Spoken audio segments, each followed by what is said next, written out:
Sa bawat ihip ng sigarilyo, mas dumidilim ang mundo. Alternatibo ng sigarilyo ang vape o e-cigarette. Ito ay hugis lapis at di bateryang naglalaman ng aerosol mist. Ika nga nila na mabuti ito kumpara sa sigarilyo, ngunit hindi. Vape ay masama. Responsibilidad natin ito at dapat bigyang aksyon. Tayo na, kabataan at simula. Maging mulat at maging isang representasyon.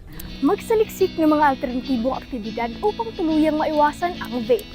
Kabataan ang pag-asa ng bayan. Huwag nating sayangin ang pribilehiyo natin.